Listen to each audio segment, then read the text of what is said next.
For a list, we use square brackets. For a dictionary, we use curly brackets for Python to know that this is going to be a dictionary.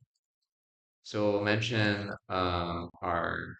maybe we'll have some birthday, which will be 0804, and we'll say that this is a friend named Alex. And then on 0811, we'll have Alec. And then we can add as many of these as we want. Now this becomes kind of long, but we can create new lines, and Visual Studio Code makes this fairly nice for us. So we'll add a couple more friends, and you can add as many as you want, and this will make it a lot easier to avoid making honest mistakes.